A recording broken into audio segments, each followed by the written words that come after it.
मित्रों, एक समय की बात है जब देवी राधा रानी भगवान श्री कृष्ण के साथ गौलोक में विश्राम कर रही थी। तब देवी राधा भगवान श्री कृष्ण से कहती है, हे प्रभु, आज मेरे मन में कुछ प्रश्न उठे हैं, कृपा करे और मन की जिज्ञासा को शांत करे। तब श्री कृष्ण मुस्कुराते हुए बोले, हे देवी राधा, आपके मन में जो भी प्रश्न है निसंकोच होकर कहें, मैं इन प्रश्नों के उत्तर आपको अवश्य ही दूंगा।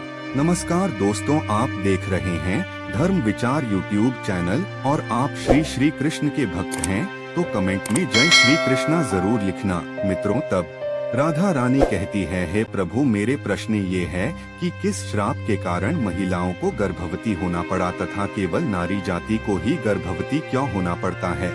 प्रभु, ऐसा भेदभाव क्यों होता है, मैं जानना चाहती हूँ। मित्रों, तब भगवान श्री कृष्ण कहते हैं, हे देवी, आपने जो प्रश्न किए उनके उत्तर थोड़े विचित्र हैं, किंतु मैं आपको इसके विषय में महत्वपूर्ण कथाएं सुनाता हूँ, उसे ध्यान से सुने। आपके पहले प्रश्न के उत्तर में आप यह कथा ध्यान से सुने जो कि मेरे श्री राम अवतार की है। मित्रों, भगवान श्री कृष्ण कहते हैं, हे राधा, वैदिक काल में हजारों आरसी परमपिता ब्रह्मा जी द्वारा उनके वीर और तेज से उत्पन्न हुए थे। उन्हीं में से कुछ आर्षियों तथा मुनियों के पेट से देवों का जन्म हुआ था, तो वही कुछ के मुनियों के तेज से दैत्यों का जन्म भी हुआ था। हे राधा, ऐसे ही एक आरसी सतयुग में हुए थे जिन्होंने औरतों को गर्भवती होने का श्राप दिया था। तब देवी राधा बड़ी ही आतुरता के साथ पूछती हैं, हे प्रभु, तो कौन थे वे ऋषिक जिन्होंने औरतों को गर्भवती होने का श्राप दिया, और कौन थी वह संसार की पहली स्त्री जो एक आशिकी के श्राप से गर्भवती हो गई थी। मित्रों, भगवान श्री कृष्ण कहते हैं, हे देवी राधा, इस कथा का वर्णन महर्षि वाल्मीकि जी के रामायण के उत्तर कांड में किया गया है,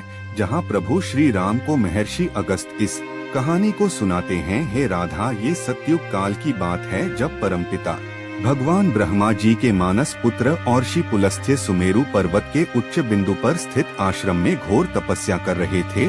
उसी समय आरष्य को अत्यंत कठोर तप करता देख अन्य अर्षिकन्या विचलित होने लगी और वे अपने मन को शांत करने के लिए उन्हीं आशियों के समीप जाकर उनकी तपस्या में बाधा डालने लगी।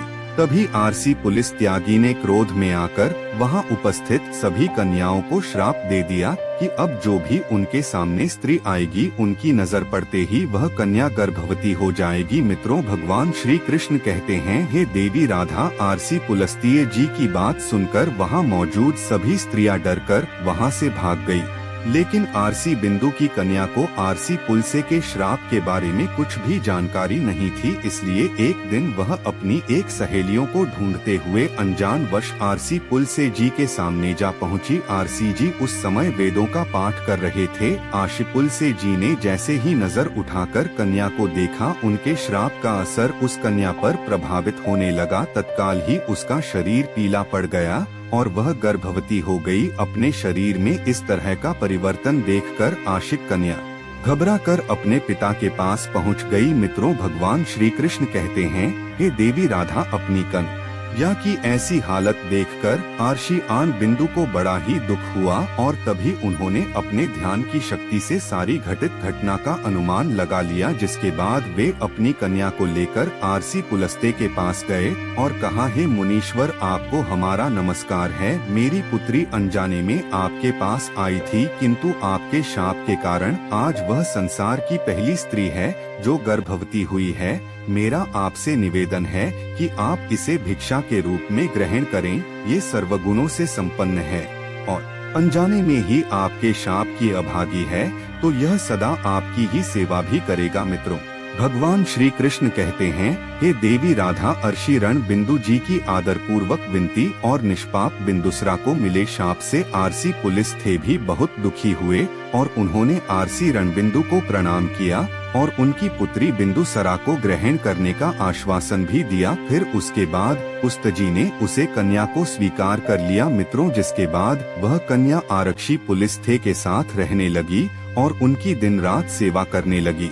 वे सुंदरी बिंदुसरा की सेवा भाव से अत्यंत प्रसन्न होकर आरसी पुलस्त्य जी ने एक दिन उनसे कहा कि है देवी, मैं तुम्हारी सेवा भाव से बहुत प्रसन्न हुआ हूँ, इसलिए मैं तुम्हें अपने समान पुत्र प्राप्ति का वर देता हूँ। जिस समय तुम मेरे सामने आई थी उस समय मैं वेदों का पाठ कर रहा था और तुमने उन वेदों का श्रवण किया था, इसलिए तुम्हारा पुत्र वेदों का ज्ञान देने वाला विश्व के नाम से जाना जाएगा। मित्रों, भगवान श्री कृष्ण कहते हैं, हे देवी राधा, कुछ समय बाद उसे आरक्षी कन्या ने एक पुत्र को जन्म दिया, और जैसा कि रस्सी पुल से जी ने आशीर्वाद दिया था कि आशिक कन्या का पुत्र विश्व के नाम से जाना जाएगा। मित्रों, भगवान श्री कृष्ण कहते हैं, हे देवी राधा, विश्वा भी बड़े होने पर अपने पिता आर्षि पुलिस थेजी के समान बड़े तपस्वी हुए। आरसी के तपस्वी रूप को देखकर राशि भारद्वाज बहुत प्रसन्न हुए थे, इसलिए उन्होंने अपनी बड़ी कन्या का विवाह उनसे कर दिया। मित्रों, भगवान श्री कृष्ण कहते हैं, हे देवी राधा, आगे चलकर विश्वामित्र को एक सुंदर,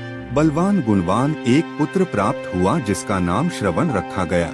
मित्रों, भगवान श्री कृष्ण कहते हैं, हे देवी राधा, इसी श्रवण का ही एक नाम कुबेर है। भगवान श्री कृष्ण कहते हैं, तो देवी, मैंने आपके पहले प्रश्न का उत्तर दिया है। सखी राधा, आपका दूसरा प्रश्न था कि क्या केवल नारी ही गर्भवती हो सकती है, तो ध्यान से सुनो, नारी के समान पुरुष भी अपने दिव्य तेज से गर्भवती हो सकते थे, किंतु हे देवी राधा, एक स्त्री को संसार की दिव्य शक्ति स्वयं परमपिता ब्रह्मा जी ने दी है, और उसकी रचना करने में उन्हें कई गुना अधिक समय लगा था। इसलिए नारी को यह शावरूपी वरदान है कि वह इस संसार का निर्माण ब्रह्मा जी के बाद स्वयं कर सकती है।